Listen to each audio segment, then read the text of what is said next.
Continuando con los sacramentos de iniciación cristiana, veremos hoy el sacramento de la Eucaristía. Nos dice el Catecismo que la Eucaristía es la fuente y culmen de toda la vida cristiana. Decimos que es la fuente porque es la presencia real de Jesús en nuestra vida. Fuente donde recibimos todas las gracias espirituales de Dios. Decimos que es culmen porque todos los fieles, es decir, todos aquellos que participan en la Eucaristía, llevan en ella, en la misa, todas sus oraciones, sus obras buenas, sus gozos y sus sufrimientos. Y estas ofrendas se unen a la oblación perfecta de Cristo. Es decir, que en la Eucaristía nosotros también le presentamos a Dios todo el bien que podemos hacer y también nuestras dificultades, también nuestros sufrimientos, enfermedades, le presentamos al Señor.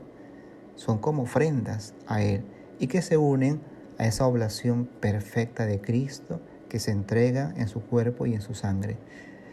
Nos dice el Catecismo que todos los sacramentos están ordenados a la Eucaristía. ¿Y por qué? Porque solamente en la Eucaristía tenemos todo el bien espiritual de Dios. Es decir, que en la Eucaristía Cristo se nos da en plenitud. Y por eso, pues, recibimos todo ese bien espiritual y todos los sacramentos se ordenan en la Eucaristía, porque es esa presencia real de Jesús.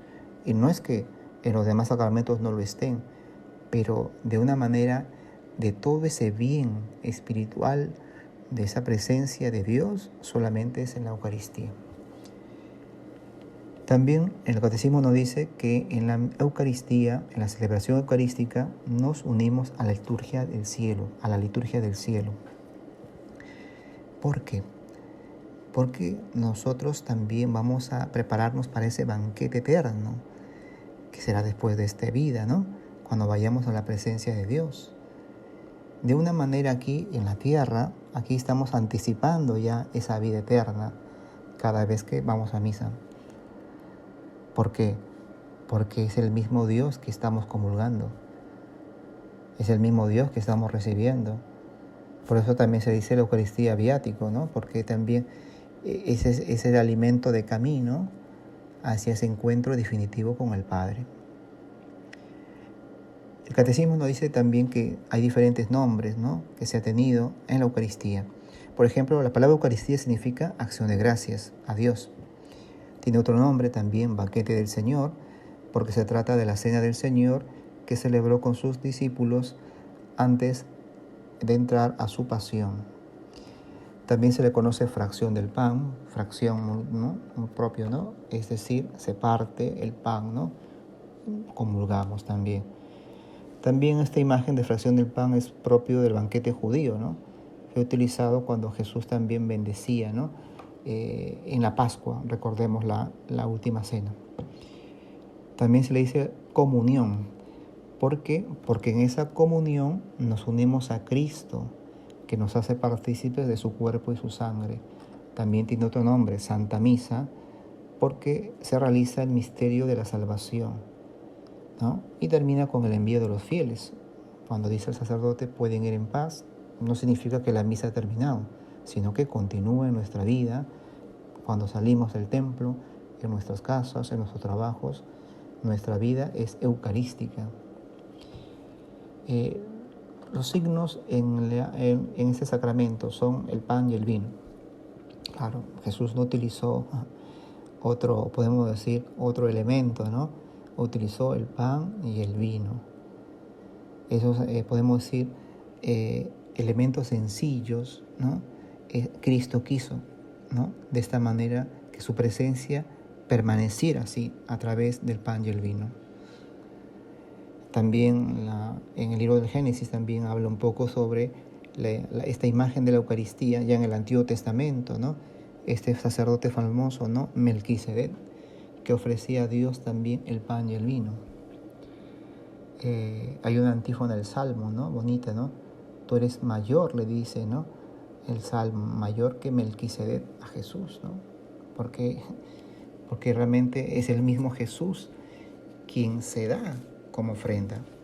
Es decir, Jesús mismo es sacerdote porque Él mismo ofrece su propia vida por nosotros. Es víctima y altar. Es víctima porque Él mismo se entrega y se pone en el altar, en la mesa, para que nosotros lo comamos. Dice el Evangelio de Juan, capítulo 13, en el comienzo de la última cena, dice, ¿no? En ese jueves santo recordamos, ¿no? Los amó hasta el extremo, dice. El amor hasta el extremo empieza en la última cena. Ese amor hasta el extremo. Pensemos un poquito. Jesús va, en ese contexto de la última cena, va a entregarse a la pasión, pero no solamente quiso quedarse o quiso ir hacia la cruz, sino quiso quedarse para siempre, podemos decir, en su cuerpo y en su sangre, en la Eucaristía. Por eso dice San Juan, nos amó hasta el extremo. Ese amor hasta el extremo de quedarse Jesús con nosotros. En ese sacramento también existe lo que se llama materia y forma, ¿no? La materia, como les decía, no puede celebrar la Eucaristía un sacerdote si no tiene pan y vino. Basta un pedazo de pan, ¿no? O un poco de vino, ¿no? Puede consagrar. Bueno, esta hostia, a veces me preguntan, ¿de dónde la sacan, no? Bueno, es una hostia, ¿no? Pan sin levadura, que el sacerdote no lo hace, ¿no? Sino hay hermanas o hermanos también que se dedican a este servicio hermoso, ¿no? De poder preparar estas hostias para que luego el sacerdote las consagre. Hay hermanas religiosas, ¿no? De vida monacal, de vida de claustro, que también hacen este servicio y también se ayudan con el sostenimiento también, ¿no? Entonces ellas la elaboran, o ellos lo elaboran, y podemos nosotros, ¿no? Llevarlas a nuestras parroquias para que el sacerdote los consagre. La forma es el momento en que el sacerdote consagra, ¿no? Esa oración de consagración, ¿no?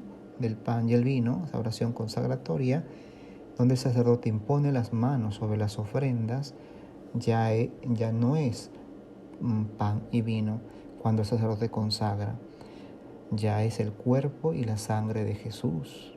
Esto se llama transubstanciación. ¿Qué significa? Cambio de sustancia, es decir, ya no es pan, sino es cuerpo, ya no es vino, sino es sangre. Claro, uno dice, pues, pero yo comulgo y sabe a pan, o yo bebo el cáliz y sabe a vino. Claro, los accidentes, podemos decir, no han cambiado el sabor, pero la sustancia, o sea, ya no es pan, ya no es vino, sino es cuerpo y sangre de Jesús. Por eso decimos que es un misterio de fe también la Eucaristía. ¿Quiénes son los ministros? Pues todos los que son ordenados válidamente consagrados, ¿no? O sea, pues en este caso los sacerdotes, los obispos, el Papa, también es obispo de Roma, pueden celebrar la misa. Un diácono o una religiosa no pueden consagrar, ¿no? ¿Por qué? Porque todavía no son presbíteros, no son sacerdotes en este caso, ¿no? O sea, los ministros propios son el sacerdote, el obispo, ¿no? Quien puede celebrar la misa. Eso es muy importante también.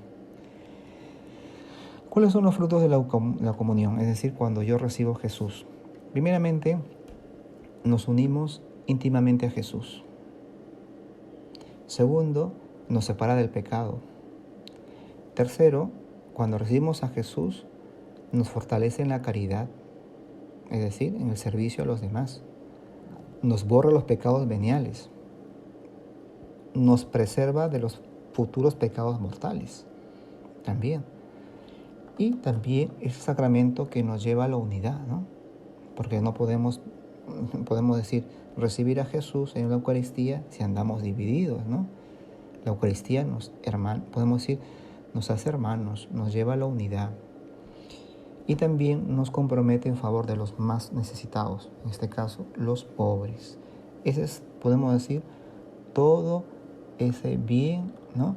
del Señor que recibimos en la Eucaristía. Eso se llaman frutos de la comunión. Otro punto importante en este sacramento es hablar cómo nos preparamos para recibir al Señor.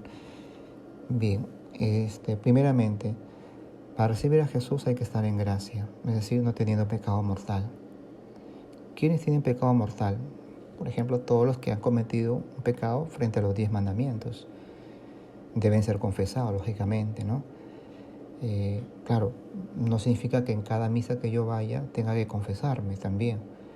Hay pecados que se llaman pecados veniales o leves. En el acto penitencial de la misa, en el yo confieso, se me borran.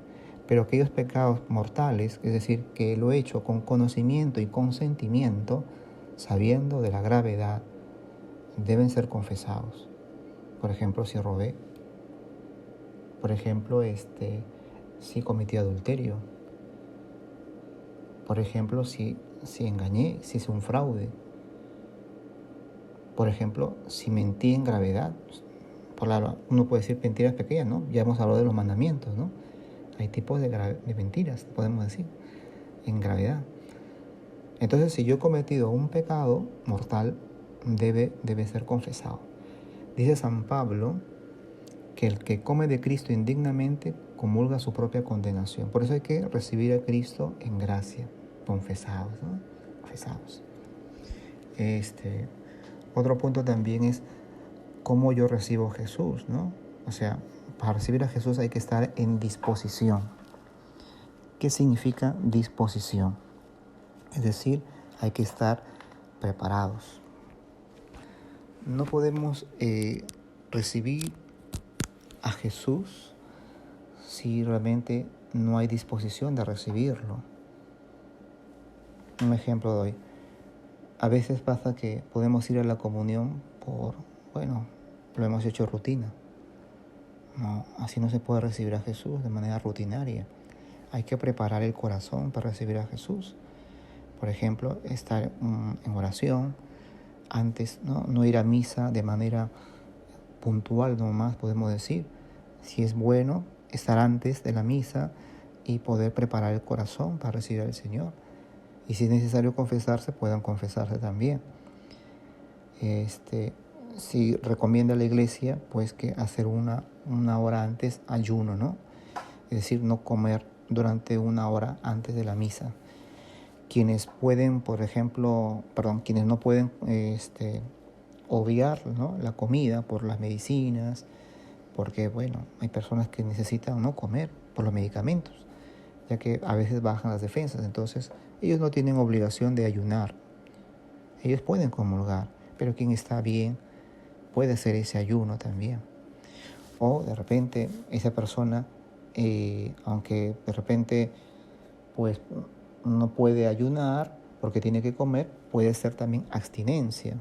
Abstinencia significa abstenerme de algo que me gusta, que pues me cuesta, pues lo ofrezco al Señor también. Eso es importante, ¿no? Otro punto también, cuando recibimos a la Eucaristía, ¿no? Recibimos al Señor, decimos, el sacerdote nos dice cuerpo de Cristo, y yo respondo, amén.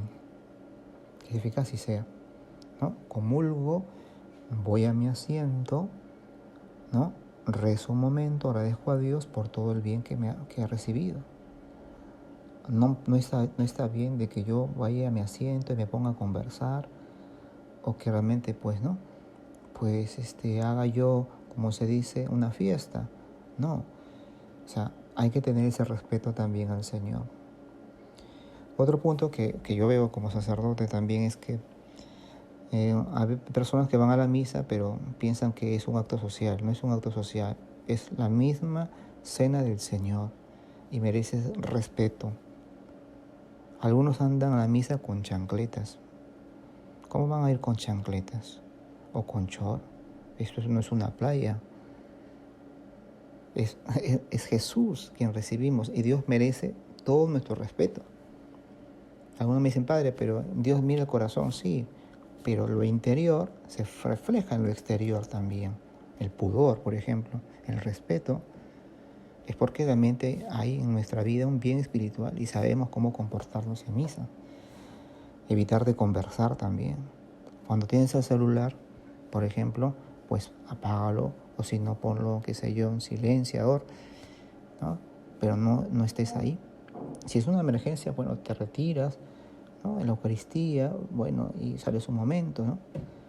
Y regresas, pero es recomendable mejor apagarlo para no estar pendiente siempre del celular. Otro punto que yo destaco también es con respecto a la participación, ¿no? Por ejemplo, ¿no? Cuando el sacerdote dice algunas palabras y nosotros respondemos, por ejemplo, el Señor esté con ustedes, y los fieles responden con tu espíritu, ¿no? Todo ello es una participación también. O sea, no es la misa del Padre, no. Es la misa de Cristo, es la misa de la Iglesia. El sacerdote preside la misa, pero todos nosotros de una manera también celebramos la misa. Él preside, pero nosotros celebramos. Por tanto, la participación debe ser activa.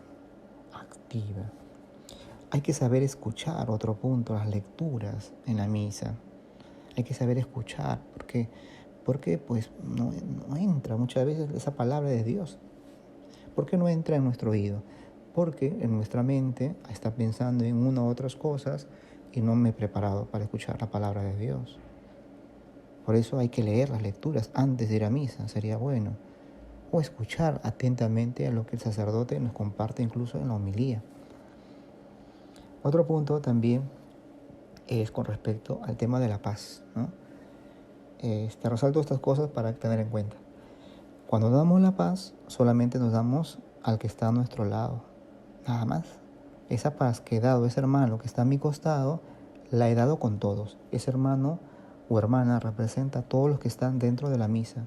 No necesito, por tanto, irme hacia otra banca para dar la paz a mi abuelito, qué sé yo. Esa paz que le he dado, que está a mi costado, la he hecho con todos. Es un punto importante también. Otro punto también, por ejemplo, que veo que a veces traen niños al templo. Y no es que hay que botar a los niños, pero hay que enseñarles también. Es verdad que los niños no saben, o mejor dicho, no están conectados porque realmente pues no saben lo que están celebrando. Pero nosotros los adultos podemos enseñarles, ¿no? Y es bueno que desde pequeños ya estén enseñando a los padres cómo tienen que rezar, cómo tienen que participar en la misa. Si hay un niño que está llorando, qué sé yo, bueno, pues, y sabe la mamá o el papá que está que chilla, pues muy bien, lo sacas afuera un rato al templo, que se calme y vuelve. Pero no lo mantengas todo el día en la misa llorando el pobre bebé. El pobrecito no tiene la culpa, ¿no? Pero nosotros pensemos que podemos también interrumpir a otros que quieren escuchar la misa o participar. Este punto también de la conversación, ¿no? También. A veces no nos damos cuenta, pero a veces por el hecho mismo de no saber participar podemos perjudicar al otro. Porque otra persona puede venir con deseos de escuchar a Dios, porque necesita a Dios. Pero ¿qué hace la otra persona? Se pone a conversar, se ponen a reír con el celular, distrae. Hace que el otro pues también no encuentre ese espacio de oración. Por eso hay que cuidar, vuelvo a repetir, hay que cuidar la celebración eucarística. ¿Cuánto bien espiritual podíamos recibir de Jesús? Pero como voy a repetir, si no preparamos el terreno, difícil. Decía un obispo, ¿no? Si entras a la Eucaristía y sales igual como has entrado, es porque no has comido bien de Cristo. ¿Qué significa eso? Solamente la misa para ti ha sido un deber. O simplemente, pues, no sé, has ido a misa para pedir algo por alguien, pero no has tenido la disposición de recibir a Jesús. No le has escuchado su palabra, no has participado bien, no te has preparado para comulgar, has comulgado en pecado mortal. Entonces todo eso también hay que tenerlo en cuenta. Hay que prepararnos bien, ¿no? Otro punto que también veo en la Eucaristía, es verdad que a veces hay personas que no saben, ¿no? Pero ¿Quiénes no pueden comulgar? Aquellos que están en pecado mortal. Por ejemplo, aquellos que conviven. Es decir, aunque se hayan casado civil, no pueden comulgar mientras no regularicen su situación matrimonial. Claro, ¿cómo vas a recibir a Cristo en pecado, no? Y aparte es como decir, pues tú comulgas en un estado de pecado y vuelves a tu casa y sigues pecando. O sea, ¿dónde está el cambio, arrepentimiento? Por eso hay que preparar a estas personas, ¿no? E enseñarles también, ¿no? Prepararlos bien a los hermanos para que puedan recibir el sacramento, ¿no? Hay charlas, hay preparación también para esto. Otro punto también, otro pecado contra la Eucaristía es el sacrilegio, ¿no? O sea, utilizar la hostia para otros fines, ¿no? Para hacer brujería, para hacer pactos con el demonio. Eso es un pecado también, ¿no? Hay personas que hacen esto. Otro punto de la Eucaristía, y con eso ya termino, es que nosotros aprovechemos todo el bien de Dios en la misa. Agradezcamos al Señor por todo lo que Él nos da. Valoremos realmente ese don tan hermoso que el Señor nos da. ¿Cuánto bien, voy a repetir, recibimos de Jesús si sabemos participar bien de la Eucaristía? ¿Cuánto bien? Es Dios mismo que se hace presente, que nos alimenta. Nos dice el Señor, ¿no? No dijo en la última cena, eso es una representación de mi cuerpo, no dijo. Dijo, esto es mi cuerpo que se entrega por ti. Haz esto en conmemoración mía, ¿no? Por eso la iglesia todos los días celebra la misa. ¿Hasta cuándo? Hasta que venga Cristo por segunda vez. Hasta el final del mundo. Entonces, Jesús nos dice, ¿no? Esto es mi cuerpo. Te dice, ¿no? El que come de mi cuerpo tiene vida. Mi cuerpo, mi alimento es más que ese maná del cielo que comieron vuestros padres cuando le decía esto a los judíos, ¿no? O sea, recibimos a Dios mismo. Si supieras, como le decía Jesús a la samaritana, ¿quién es el que te pide beber? Si supieras que Jesús está ahí presente para ti. ¿Por qué buscamos a Dios en otros caminos si ahí está Jesús presente? Alegrémonos, hermanos, y demos gracias al Señor de tener a Jesús. Ahora en este tiempo de pandemia, pues no estás participando, yendo a la iglesia, pero puedes ofrecer al Señor también tu sacrificio. Dios quiera que pronto ya podamos participar ya en nuestros templos. Que Dios te bendiga y mucha fortaleza.